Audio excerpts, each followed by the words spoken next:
प्रिय विद्यार्थियों नमस्कार। राजकीय महाविद्यालय बस्सी के इस यूट्यूब चैनल में आपका अपना स्वागत है।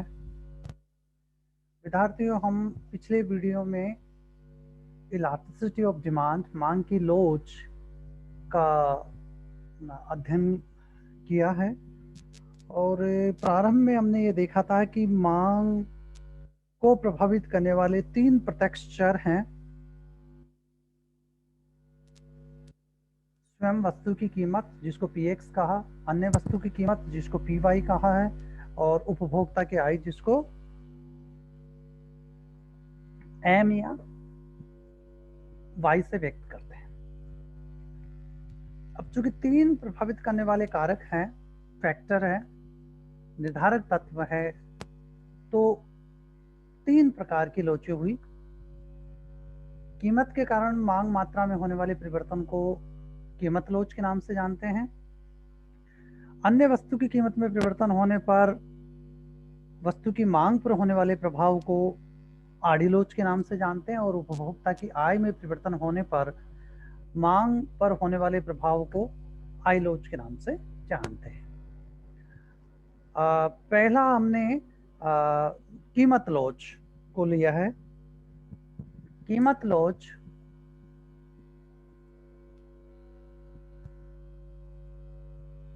के अंतर्गत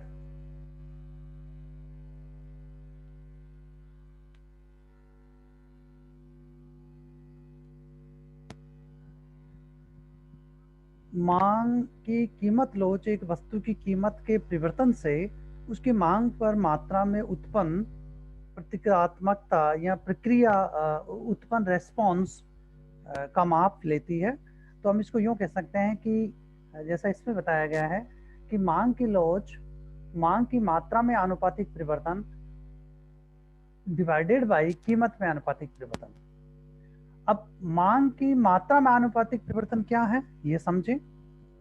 तो मान लो कि मांग को एक्स कह दें और परिवर्तन को डेल्टा कह दें, तो डेल्टा एक्स ये परिवर्तन है मांग की मात्रा में। चूंकि आनुपातिक परिवर्तन है इसलिए हम इसे कहेंगे डेल्टा एक्स अपॉन एक्स। हम इसको प्रतिशत परिवर्तन के रूप में लेंगे तो delta x upon x divided by delta P upon P. अब यदि इसको क्रॉस चूंकि ये डेल्टा एक्स अपॉन एक्स को भाग दिया जा रहा है डेल्टा पी अपॉन पी से, फिर मैं एक बार रिपीट कर दूं। डेल्टा एक्स एक्स मांग की मात्रा है, डेल्टा एक्स मांग की मात्रा में परिवर्तन है। इसका मतलब ये हुआ कि एक्स प्रारंभिक मांग मात्रा है। जैसे मैं क्रसर से आपको बता रहा हूं, एक्स प्रारंभिक मांग मात्रा है, डेल्टा एक्स कीमत में परिवर्तन होने पर मांग में क्या परिवर्तन हुआ है उसको बताता है। इसी प्रकार से प्रारंभिक कीमत P है और डेल्टा P कीमत में होने वाला परिवर्तन है। तो अब यदि डेल्टा एक्स अपॉन एक्स, ये चूंकि हम क्या कह रहे हैं, देखिए पुनः एक बार इस परिभाषा को देखें। मांग की लोच किसे कहेंगे? मांग की मात्रा में आनुपातिक परिवर्तन भाग कीमत में आनुपातिक परिवर्तन। तो इसको हम यूं कहेंगे मांग की मात्रा में आनुपातिक परिवर्तन बाई कीमत में आनुपातिक परिवर्तन। अब मांग की मात्रा में आनुपातिक परिवर्तन क्या है? वो है डेल्टा एक्स अपॉन एक्स और कीमत में आनुपातिक परिवर्तन क्या है? Delta P upon P. अब देखिए फिर एक बार इस बात को समझें।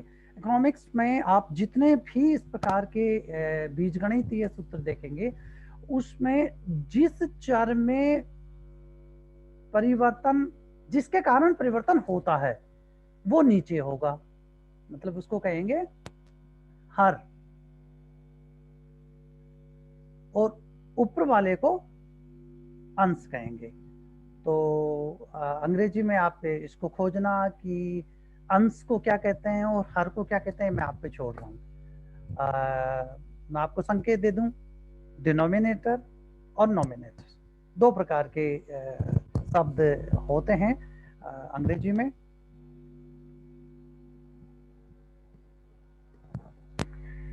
वो आप देखिए, हम यहाँ पे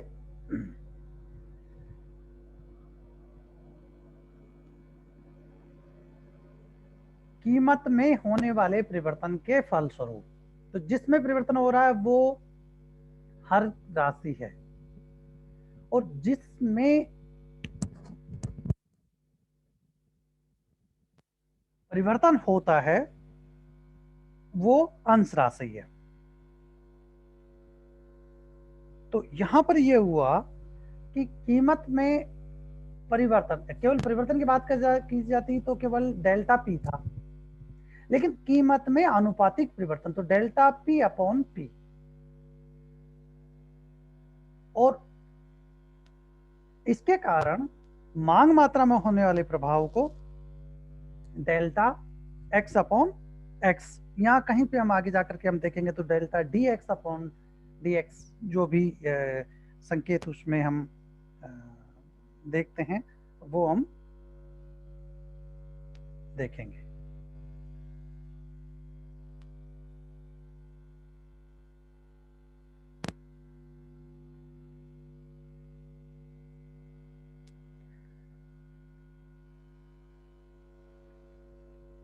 तो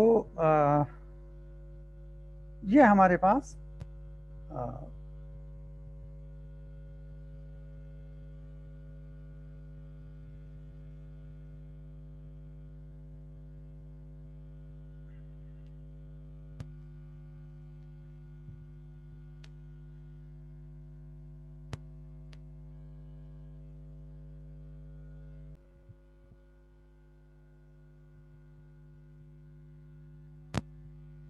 तो विद्यार्थियों यहाँ पर ये जो मांग की लोच का ये सूत्र आपके समझ में आ जाता है तो हम बहुत कुछ आगे बढ़ जाएंगे। यहाँ पर मांग फलन क्या है? Demand of x is the function of price of x, और सेटरिस पेरिबस, अन्य चीजें स्थिर रख रहे हैं। कीमत में परिवर्तन होने पर मांग में होने वाले परिवर्तन का माप हम कर रहे हैं। जब उसका हम माप कर रहे हैं तो कीमत में परिवर्तन को हम ले रहे हैं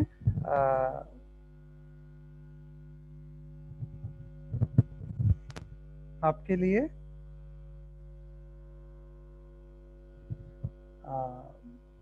ऊपर वाली राशि को मैं एक बार, चूंकि मैंने आपसे प्रश्न तो पूछ लिया लेकिन बार बार मैं यही शब्द यूज करूंगा, इसलिए मैं आपको बता दूं कि ऊपर डेल्टा एक्स अपॉन एक्स है वो वस्तुतः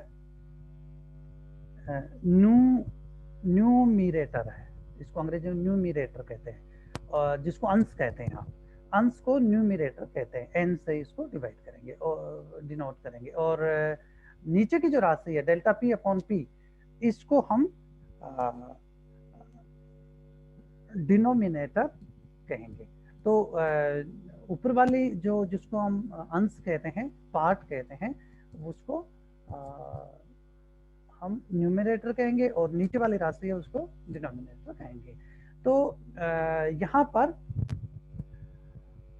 delta x upon x divided by delta P upon P है, ये मांग की लोच को बताता है। अब चूंकि ये डेल्टा एक्स अपॉन एक्स को विभाजित किया जा रहा है डेल्टा पी अपॉन पी से, तो ये जो कीमत में आनुपातिक परिवर्तन होने के फलस्वरूप मांग मात्रा में होने वाला आनुपातिक परिवर्तन को हम लोच के नाम से जान रहे हैं। तो जब भाग में कोई राशि होती है तो उसको मल्टीप्लिकेशन में लेंगे तो क्रॉस हो जाएगा या भाग की राशि उलट जाएगी। तो आप इसमें आप देखेंगे कि भाग की राशि डेल्टा एक्स अपॉन एक्स है, तो divided by delta P upon P है।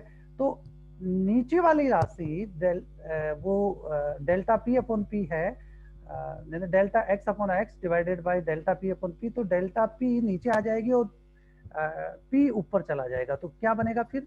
Delta x upon x divided by delta P upon P multiply P upon x. तो यहां पर देखिए पी प्रारंभिक कीमत स्तर है, एक्स प्रारंभिक कीमत स्तर पर मांगी जाने वाली मात्रा है मांग की, और डेल्टा पी कीमत में होने वाला परिवर्तन है। अब ये पॉजिटिव हो सकता है, नेगेटिव हो सकता है, मतलब घट भी सकता है, बढ़ भी सकता है। और डेल्टा एक्स मांग की मात्रा में होने वाला परिवर्तन है। तो ये एक लोच का आधारभूत समीकरण है।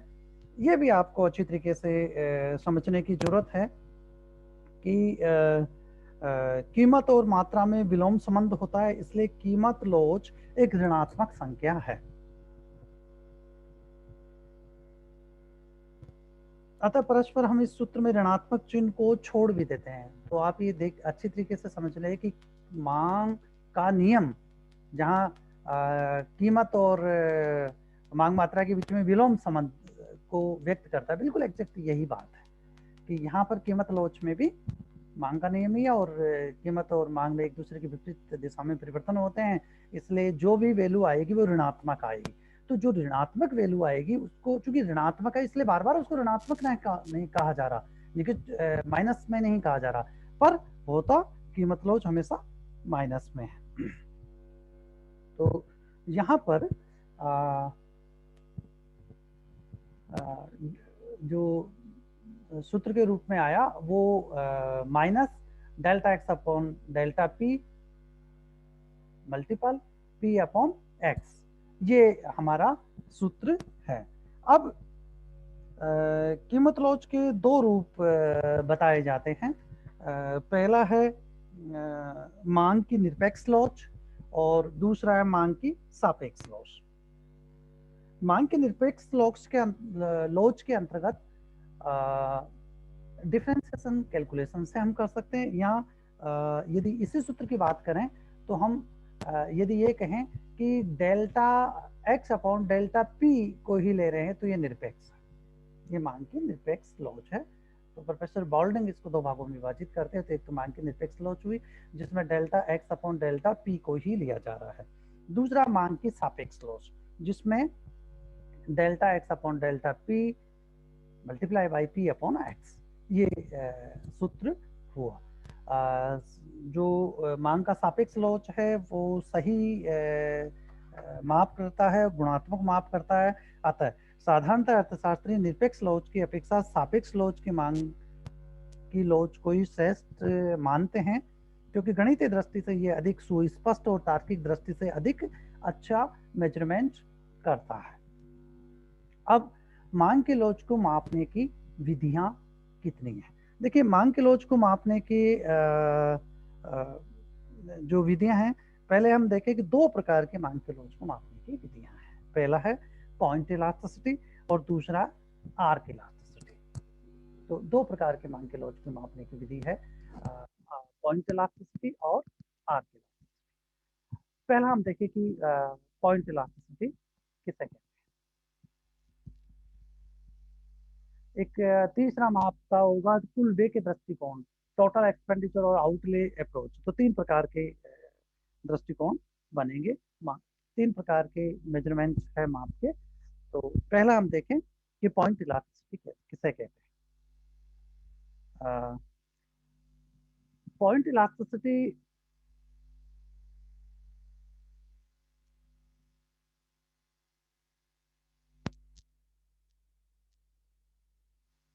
यदि कीमत में परिवर्तन बहुत अत्यंत सूक्ष्म हो, यानी हम इसको डिफरेंशिएशन कैलकुलेशन के संदर्भ में कह सकते हैं कि पी एक्स में होने वाला परिवर्तन की दिशा जीरो की तरफ हो, तो हम इसे कहेंगे कि कीमत में बहुत अत्यंत अल्प परिवर्तन है। जैसे मान लीजिए कि सोना 50,000 रुपये प्रति 10 ग्राम है और 100 रुपये की कमी हो जाती है सोने की कीमत में, तो मांग पर होने वाला प्रभाव, सोने की मांग पर होने वाला प्रभाव क्या है? तो बहुत मामूली हुआ, 50,000 के संदर्भ में 100 रुपये बहुत मामूली हुआ।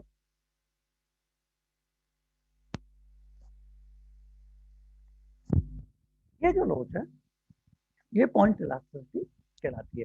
तो यदि कीमत में परिवर्तन अत्यंत सूक्ष्म हो तो इसकी प्रतिक्रिया मांग पर होगी, उसे मांग की बिंदु लोच कहें। दूसरा है आर्क इलास्टिसिटी। ये आर्क इलास्टिसिटी में यदि कीमत में परिवर्तन सूक्ष्म नहीं है, यानी कीमत में होने वाला परिवर्तन बहुत पर्याप्त है, जो मांग पर होने वाली प्रतिक्रिया को यदि ऐसा है, यानी कीमत में होने वाला परिवर्तन बहुत पर्याप्त है, तो मांग पर होने वाले परिवर्तन को चाप लोच से मापा जाता है। जहां पहले हम ये कह रहे थे कि पॉइंट इलास्टिसिटी, पॉइंट क्यों कहते हैं इसको, मतलब एक निश्चित बिंदु पर माप किया जाता है लोच का, तो वो तो पॉइंट इलास्टिसिटी है। अब निश्चित बिंदु का अभिप्राय ये हुआ कि कीमत में परिवर्तन बिल्कुल नहीं होता।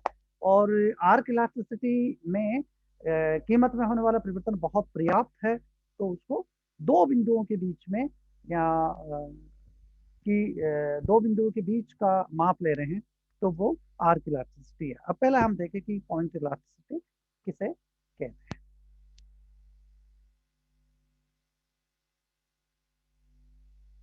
देखिए यहाँ पर पॉइंट इलास्टिसिटी को मैं फिर वापस कर दूं, बहुत फेमस बुक है इकोनॉमिक्स की, जिसके राइटर है फर्ग्यूसन और गूल्ड ने भी मांग के लोच को मापने के इसका समर्थन किया। उसने कहा कि जब कीमत व मात्रा में परिवर्तन अल्प स्मॉल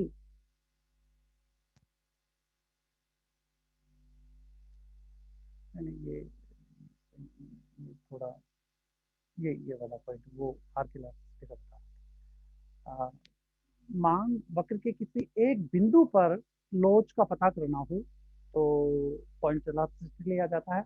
और इकोनॉमिक्स में दो तीन सूत्र हैं, जिसको एक डिफरेंशिएशन कैलकुलेशन है, तो डिफरेंशिएशन कैलकुलेशन से भी पॉइंट इलास्टिसिटी का पता किया जाता है, और गणितीय विधि से भी पॉइंट इलास्टिसिटी का पता किया जाता है।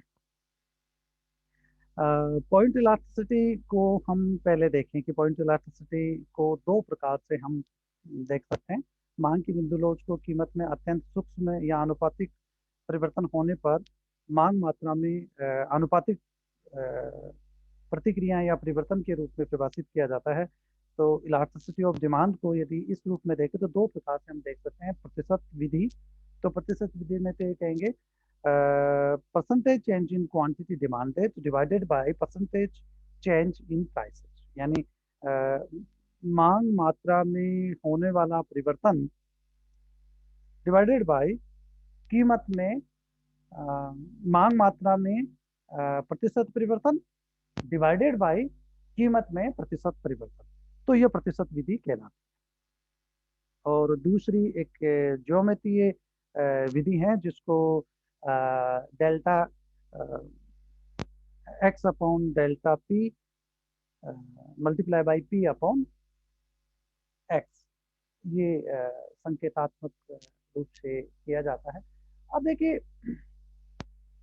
प्रारंभिक रूप से मैं आपको बता दूं कि मांग की बिंदु लोच को मापने के संदर्भ में दो बातें हमारे सामने आती हैं। देखिए, ये एक आपको मैं दिखा रहा हूँ, एक ये मांग लंबवत अक्ष पर हमने कीमत को लिया है और क्षैतिज अक्ष पर मांग की मात्रा को लिया है।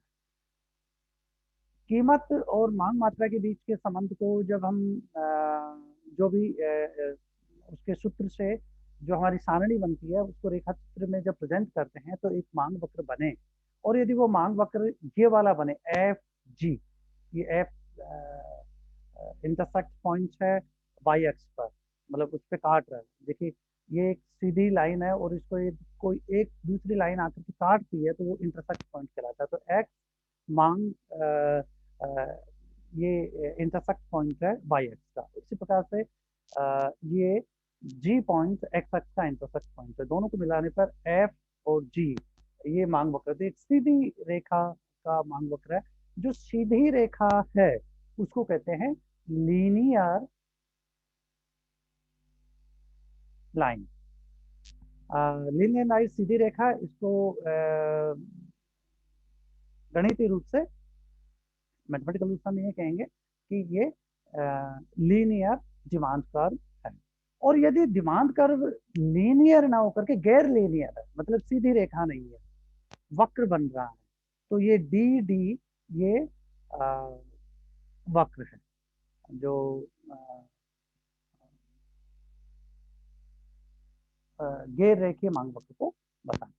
यदि हमें मान लीजिए कि ये एफ जी जो लीनियर या सीधी रेखा का मांग वक्र है, पी बिंदु पर मांग की लोच को ज्ञात करना चाहते हैं, तो एक सिंपल सा फॉर्मूला है, वो हमें ध्यान में रखना होगा। पहला तो ये है कि एक आधारभूत मांग की लोच को मापने का सूत्र है delta x upon x divided by delta P upon P. अब डेल्टा एक्स क्या है और डेल्टा और एक्स क्या है और डेल्टा पी क्या है, ये सारी चीजें हमें इसमें देखनी होगी।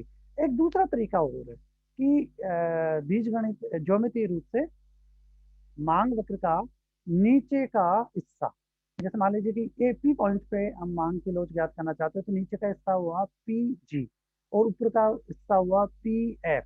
तो मांग वक्र का नीचे का हिस्सा, तो मांग वक्र का नीचे का हिस्सा दो तरीके से हम इसको ले सकते हैं। P G divided by P G divided by P F. तो ये नीचे का हिस्सा lower segment of demand curve divided by upper segment of demand curve, ये मांग की लॉस को माप करने का सूत्र है। और दूसरा, यदि हम इसको क्षैतिज अक्ष के संदर्भ में देखें, तो पी पॉइंट पे हम मांग की लॉस ज्ञात करना चाहते हैं, तो N G divided by O N, ये मांग की लॉस निकल करके आ जाएगी। दूसरा तरीका क्या है? दूसरा तरीका यह है कि हम यहाँ पे कह रहे हैं कि delta x upon delta P multiply P by x. तो डेल्टा पी हम देखना चाहें तो हम देख सकते हैं। और क्योंकि यहाँ पर एक निश्चित पॉइंट पे ही हम मांग की लोच को ज्ञात करना चाह रहे हैं, तो हम पॉइंट इलास्टिसिटी के संदर्भ में lower segment of demand curve divided by upper segment of demand curve के रूप में ले सकते हैं। आज के इस वीडियो में मैं आपको केवल इतना ही बता रहा हूँ कि मांग की लोच को इस प्रकार से ज्ञात किया जाता है। पुनः मैं इस बात को रिपीट करूंगा और आपके सामने इसको रखूंगा। ये डिफरेंशिएशन कैलकुलेशन का है, तो प्रारंभिक रूप से आप इसको ना समझे, कोई बात नहीं है। ये मांग की लोच के माध्यम से सकते हैं। कल हम आपको फिर एक बार इसको रिपीट करूंगा ताकि अच्छी तरीके से आपके आ जाए।